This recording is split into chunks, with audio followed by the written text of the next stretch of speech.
Hey everyone, I'm Tami Gaines, and I want to welcome you to Tami Talks.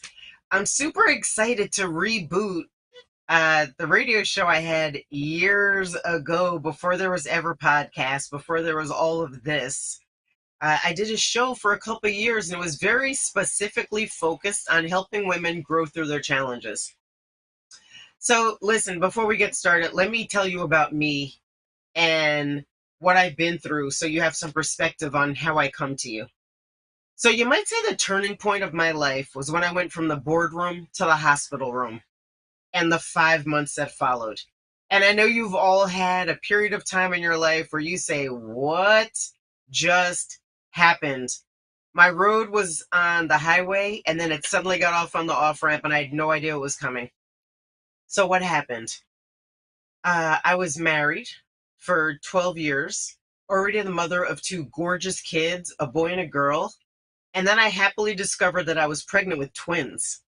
So my happy news was not so happy news for my then husband. When I told him I was pregnant, he gave me an ultimatum. He said I could have him or I could have the twins, but I couldn't have both. Leaving my husband was a pretty easy decision. I didn't like him that much anyway. We didn't really get along, and I'll talk about that down the road. But what followed was a nightmare. I became suddenly single, a suddenly single mom of four kids. I was placed on hospitalized bed rest to keep the pregnancy because of the stress, um, because of the uncertainty. I'll be honest with you. Part of it was physical and part of it was psychological, but the stress took me down and I kept going into preterm labor at 16 weeks, at 18 weeks, at 19 weeks. And finally, my wonderful doctor, Dr. Banks, said, listen, if you want to keep these twins, you need to be in the hospital where we can monitor you and where you can chill out. So I ended up on hospitalized bed rest for 5 weeks. I only got a chance to see my two older kids a couple of times during that period because they were at home being tended to by a nanny, by my cousin, by my friend Cheryl. They were dropping in to help out because my ex had checked out. Um, During that same period of time, both of my grandmothers died. So my first grandmother died when I just found out I was getting divorced and I was pregnant. And then my second grandmother died the day after the twins were born. They were extraordinary. They had such a huge influence on me. And again, you'll learn more about that as we go along. But I basically wrote a manifesto to my life that followed the way my grandparents guided me. Um, the other thing, which is nearly unbelievable, I am not making this up, is that in the middle of two twins in the hospital, two kids at home, going through a divorce, losing both of my grandmothers, I had to put my dog to sleep. My 14-year-old dog, she represented unconditional love. That's why most of us love pets. They don't judge you. They support you no matter what. When you need some love, they're there. When you need some space, they give it. So it was absolutely heartbreaking to put my dog to sleep during that same 5 month period of time. But listen, I believe everything is on purpose. I believe I'm the right messenger for all this stuff to happen.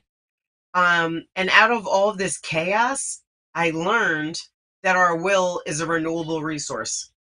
I learned that with the right mindset, the right perspective, you can find a light in every dark moment. No matter what you're going through, there is a light in that dark moment. And I sort of reinvented myself. I took all of the lessons of all that was going on in my life.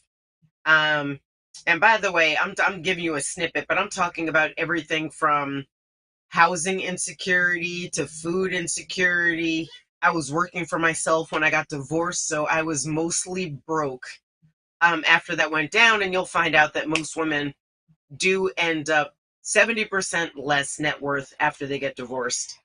Um, but I learned that I can help women combat powerlessness and I can help women combat hopelessness. And that is what this podcast is all about. So whether you tune in live or you watch the replay, just know that I am a support for you. My only goal is to give you tools and tactics to help you grow through your challenges, not just go through them. So I am completely transparent. I use my life as my classroom. I will tell you things here that I have not told anybody. And it's all in the spirit of helping you be better. So I developed out of all of this a process called the righteous resilience process. The righteous resilience process, which basically hinges on one idea. We fall, we rise, we thrive. That is what the righteous resilience concept is all about. So I'm looking forward to helping everybody find their inner power, change their perspective on what they're going through.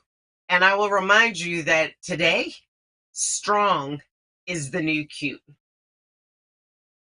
So let's talk about how I developed the process. Because I think in life, you need somebody to guide you. Most of us don't have somebody like that in our lives. So I developed a righteous resilient process because so many women were asking me, how did you do this? How did you get through that? How can I do what you did? And this is an evolving process. But there are some fundamental things that I did. Um, there are some fundamental things that I did to consciously be strong no matter what I was going through. So the first thing is that I do believe everything is divinely intended. Whatever you're going through right now is happening on purpose. It's happening for you. It's not happening to you. And we don't know what the end game is. We don't know what the end of this challenge is going to result in.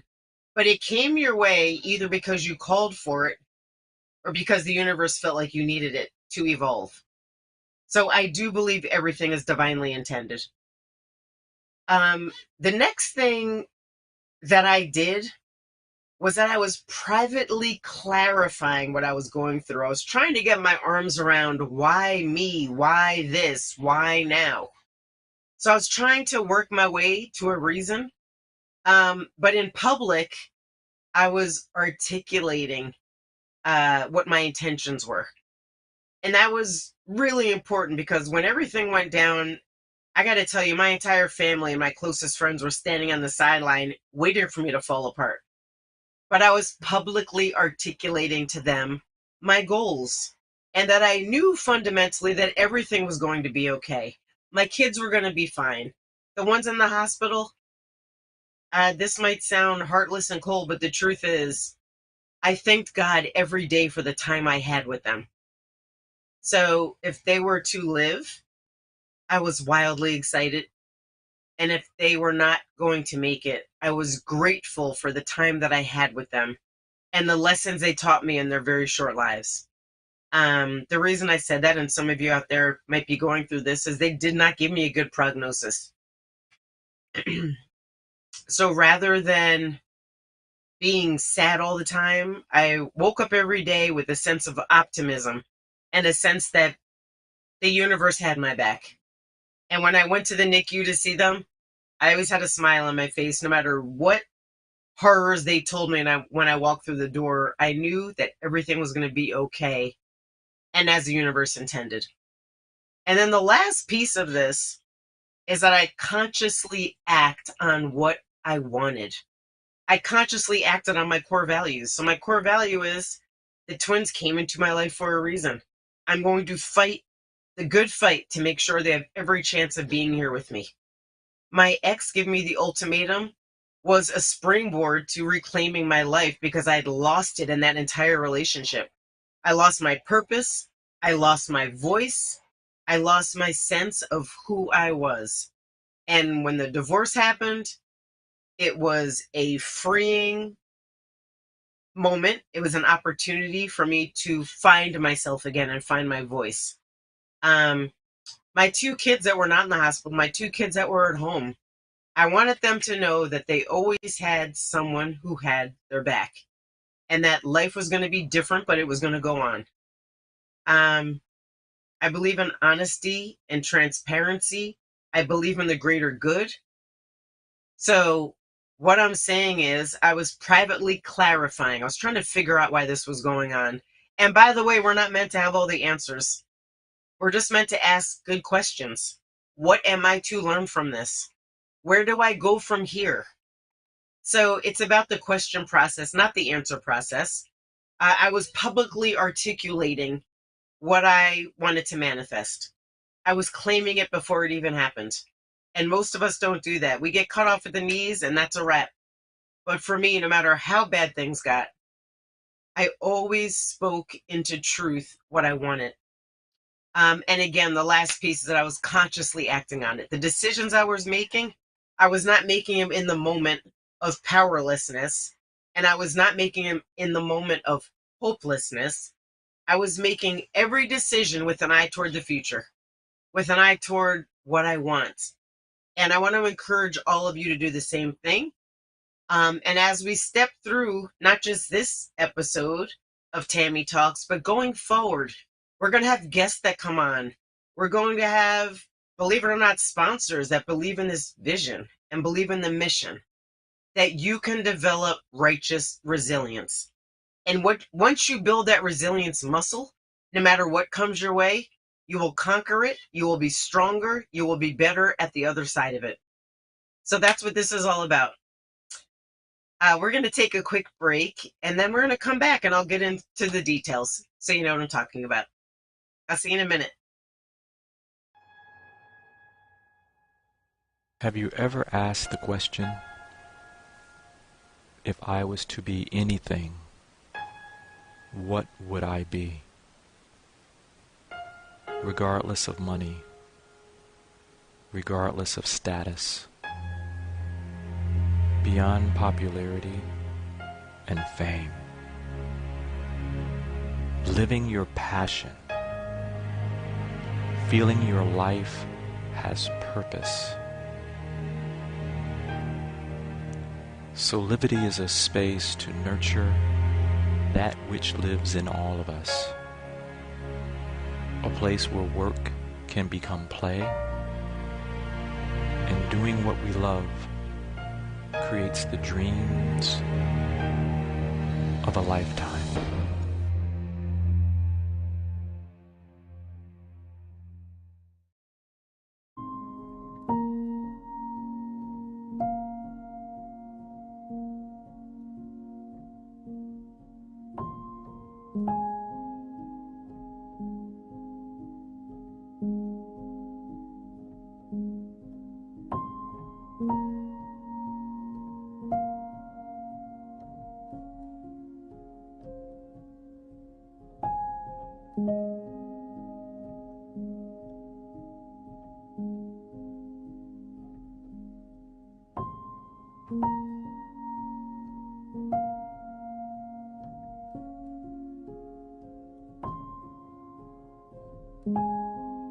You can find all the Satonic products at our Go shop on Solivity at go.solivity.com now.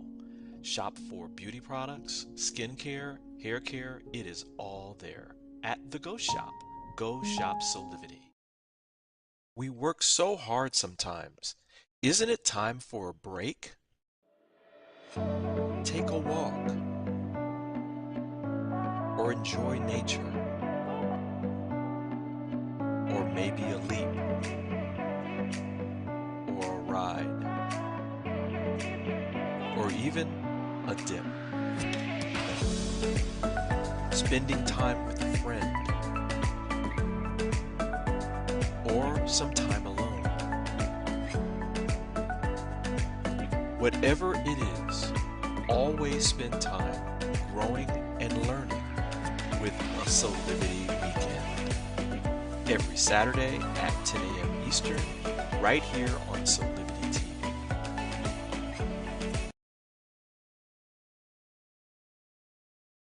Hey, so let's jump into what resilience actually means. I know there's a bunch of definitions floating out there. People sort of define it on their own.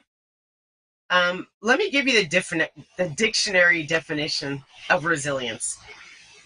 So it's the process of adapting well in the face of adversity, trauma, tragedy, threats, or significant sources of stress. That could be family and relationship problems, serious health problems, or workplace and financial stressors. Listen, at the end of the day, it means bouncing back from difficult experiences. And I feel like today more than ever, we need to build our resilience muscle because life is giving us hits left and right. Listen, I stopped watching the news. I watch the news for about 15 minutes every morning so I can be connected into what's happening in the world. But it all says one thing back to me, which is we need to develop resilience to manage life today. So that's resilience, and you'll develop your own definition of resilience. Um, Fundamentally, I think there's a couple of things that resilience means. One, it's inner strength. So having inner strength, having just knowing at your core that you will power through anything is probably the most important characteristic you could have. And we get knocked down. We all get knocked down. But life is meant to give you hits, and then it's meant to help you get up, rise, thrive. I think having competence. Competence is your ability to do something successfully. So you could be a competent baker. You know how to put the ingredients together, you know how to measure them properly, put it in the oven for a certain amount of time, and you make a cake, and you have competence as a baker. What I want you to do, what I'm going to work with you on, is having competence as a person, as somebody that takes hits and bounces back and rises up. So competence in the resilient sector is really what we're focused on. By the way, you all have strengths that we're going to play on. You have strengths that can help you right now that nobody's probably recognized or tapped into. So we're going to do that. Having a sense of optimism in the face of everything when all that you know is falling apart. Having optimism, knowing that this is just a point in time. Your life will right itself eventually.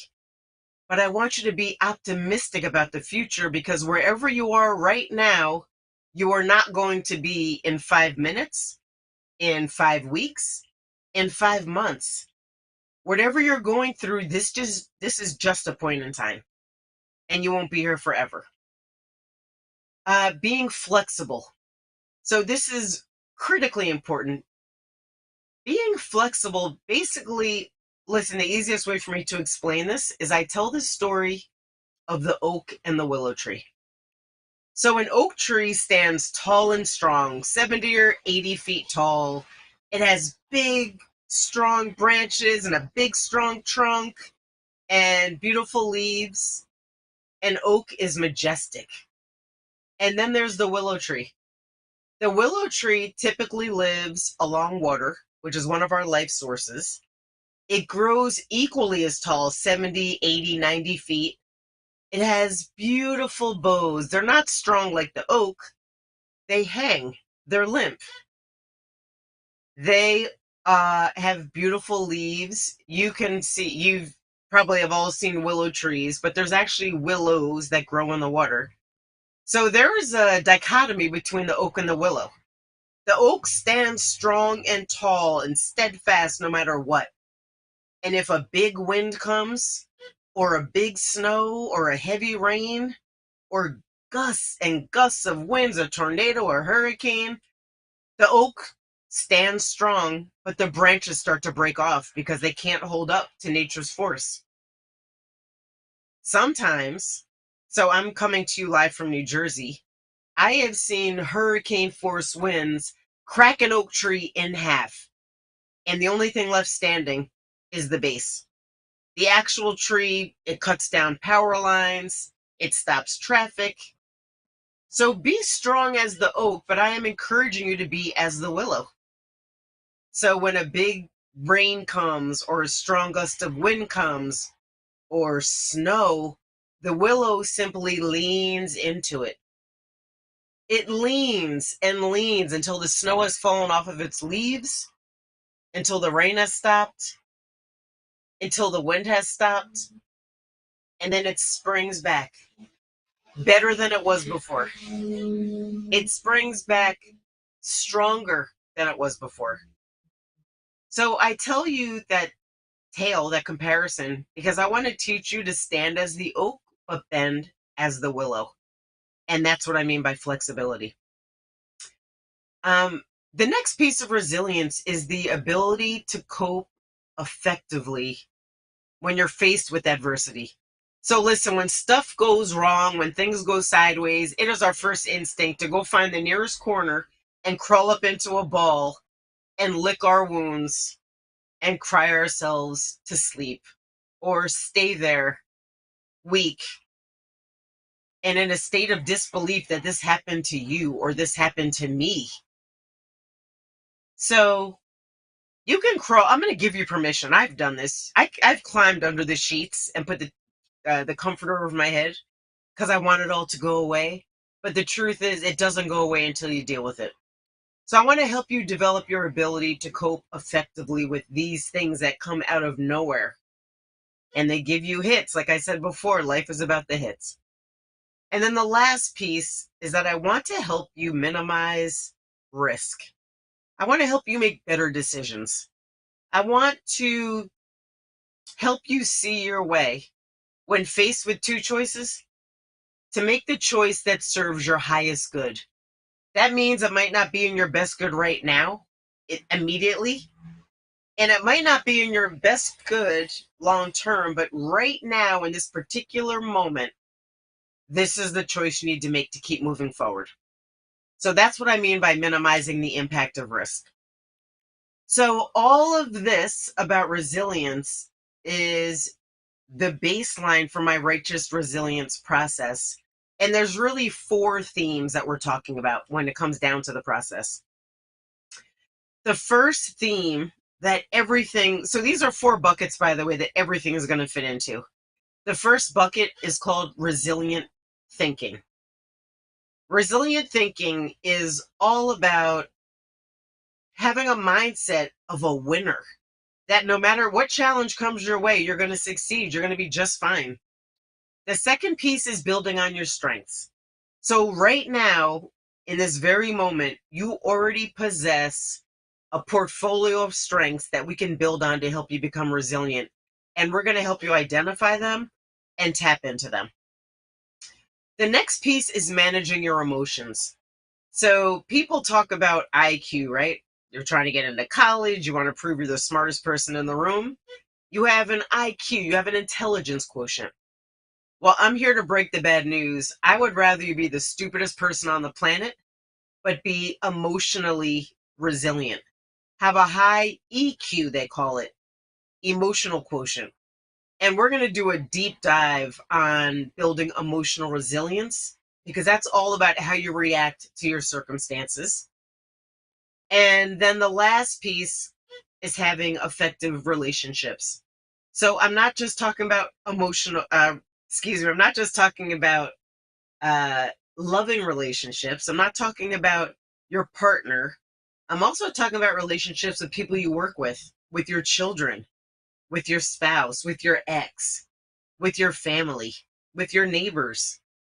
Developing effective relationships is going to help you navigate whatever it is you're going through because you're going to have a safety net of people you can call on if they're the right people. Let me say that again. If they're the right people, there are reasons for people and there are seasons for people, and I'm going to help you sort through that.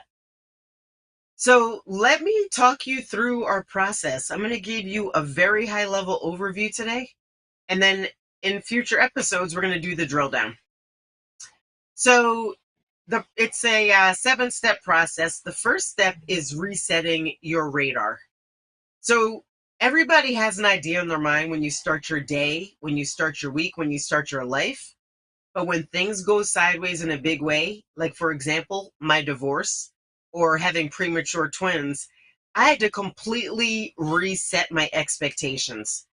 I had to sort of tap into a new sort of self-awareness so that I could have the tools to get through this. Self-regulation, like what I'm willing to do and what I'm not willing to do. most of all, I had to manage my expectations, and so do you. So in this reset your radar stage, we start to manage expectations. I thought I was going to have a dream marriage with a wonderful husband who was on my arm, and we attended functions and we raised our kids together and we had fun on the weekends. And when I realized none of that was going to happen, instead of getting stuck there, I had to reset my radar. That's what this stage is all about. The next phase is called real reality. So, real is an acronym.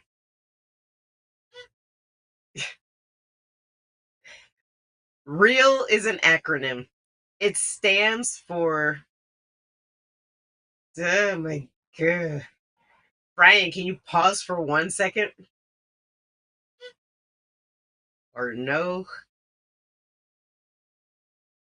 Okay. Where we literally take a look at how things are going. We want to see things not worse than they are, not better than they are, but as they actually are. What actually happened? If we take the movie rhetoric out, if we take the action hero and the this out and we just see them as they are, what happened? What are the events that led up to this? Who are the key players? Who are the key players? It's normally not just the main characters, but there's some people in the background that contributed to this. And then to think about what's sapping your energy, what's exhausting you. So this whole phase is about getting real about what it is you're going through and embracing it so that we know what we're dealing with. Because too often we tell ourselves a tale, we tell ourselves what we want to be true, but it's actually not true. The third phase is dealing with emotional intelligence. We talked about IQ versus EQ. Managing your emotions is more important than any intelligence. Managing how you react to certain situations, developing thought processes, developing thought processes to help you be more positive when you're thinking about the future. Developing compassion, empathy, forgiveness, understanding what we can control and what we can't. That is the core of this phase. And we'll probably spend most of the time on this phase because once you can manage your emotions, you can manage absolutely anything at all. So let's go on to the next phase.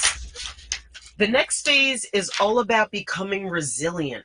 So this is when I give you the tools and the processes to avoid traps, like thinking traps, mental traps, like helping you reframe your beliefs, helping you understand what the consequences are of your actions. During this phase of becoming resilient, we're going to work on your problem solving skills. We're going to work on your ability to cultivate gratitude because in this process, when you're going through something heavy, you celebrate every little win. And when you celebrate little wins, it builds up to the big win. So the last piece in this becoming resilient process is building mental agility, being able to make moves, being able to look at situations from multiple perspectives and choosing the path that makes the most sense for you. So last two pieces, rituals and relationships. Old habits are hard to break, and I'm going to teach you how to weed your garden so you have nothing but positive relationships in your life. We're going to work on your communication skills. And then we're going to reinforce everything you've learned. All the positivity that you brought into your life, we're going to reinforce during the next phase. We're going to reinforce your resilience so you become sustainable. And the last thing is that we're going to rinse and repeat. Once you master how to do this, you can use it in every single situation. So that was a broad brushstroke. I'm looking forward to getting into the weeds of all this with you over the next couple of weeks. Be sure to watch us live on Solivity's YouTube channel. And certainly follow me on Facebook, Instagram, LinkedIn, Pinterest. We'll make sure that you are completely connected. So listen, I am wishing you an extraordinary week, and I'll see you back here next Monday at 11 o'clock. Take care.